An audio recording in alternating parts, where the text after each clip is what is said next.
Mummy जी, थोड़ा उम्र के हिसाब से काम किया करो। कहीं कुछ हो गया तो लोग बोलेंगे बहू ने बूढ़ी सास का ध्यान नहीं रखा। बहू, तुम भी थोड़ा कम और धीरे बोला करो। कहीं चिल्लाते हुए कभी कुछ हो गया तो वही लोग बोलेंगे 100 साल की सास भली चंगी बैठी है और बहू बेचारी चलती बनी। वैसे मम्मी जी, दादी बिल्कुल ठीक बोल रही हैं। हैं? क्या ठीक बोल रही है? वो जो कुछ भी बोले वो सास है, पर तुम क्यों बोल रही हो? बहू होकर सास से जुबान लड़ाओगी क्या?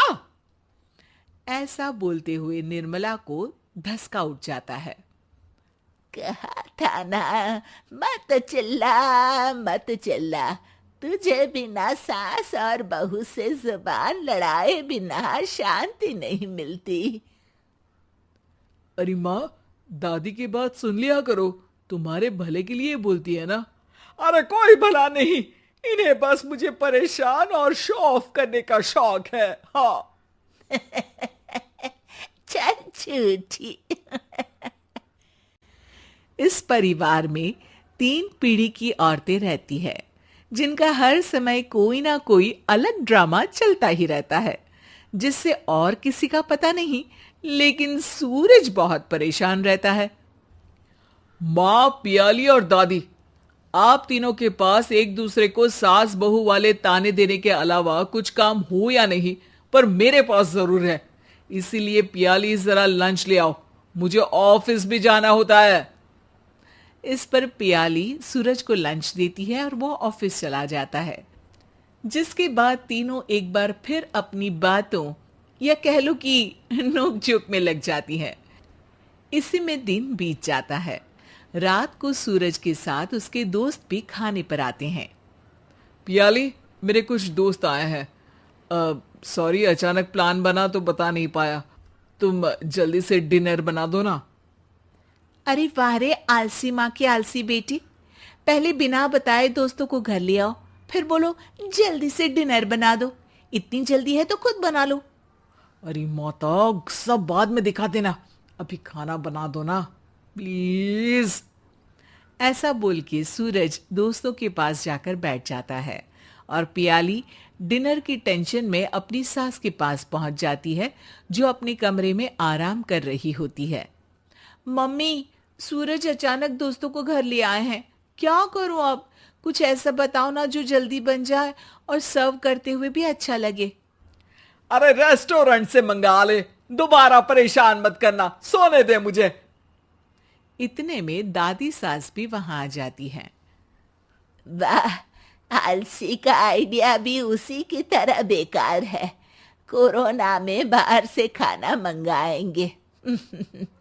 बहू, तुम सो ही जाओ, वही काम अच्छे से कर सकती हो। चल पियाली, मैं बताती हूँ क्या करना है। इस पर दादी सास पियाली के साथ मिलकर सारे मेहमानों के लिए खाना बनाती है, जिससे उन्हें ज्यादा मेहनत भी नहीं करनी पड़ती और सबका पेट भी भर जाता है। दादी के इस आइडिया से पियाली और सूरज बहुत इम्प्रेस हो जाते हैं। दादी, क्या यही खाना आपकी इस उम्र में इतना एक्टिव रहने और एंडलेस लाइफ का राज है? वैसे दादी ने आज तक राज किसी को बताया नहीं। इन्होंने ससुर जी तक को नहीं बताया, तभी तो वो ऊपर पहुंच गए और ये अभी तक यही है।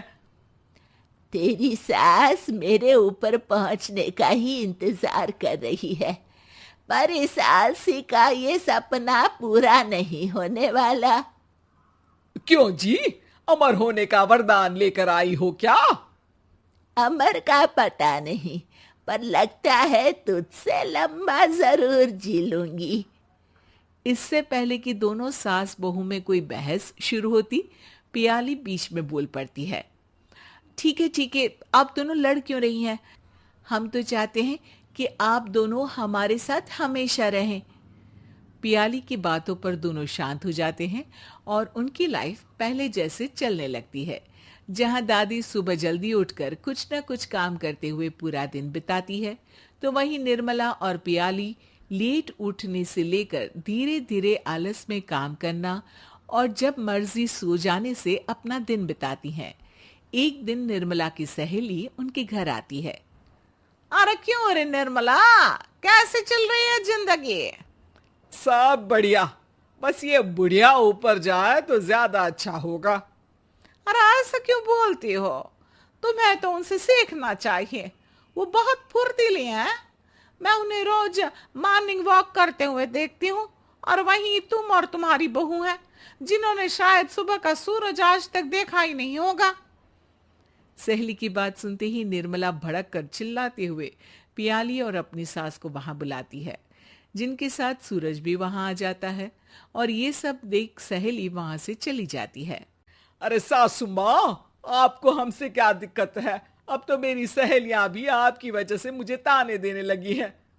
मम्मी जी, कुछ तो लोग कहेंगे, लोगों का काम है कहना, आप इग्नोर करो ना। अच्छा वैसे महारानी, वो तुम्हें भी वही सब बोल रही थी? है? मैंने क्या किया? अरे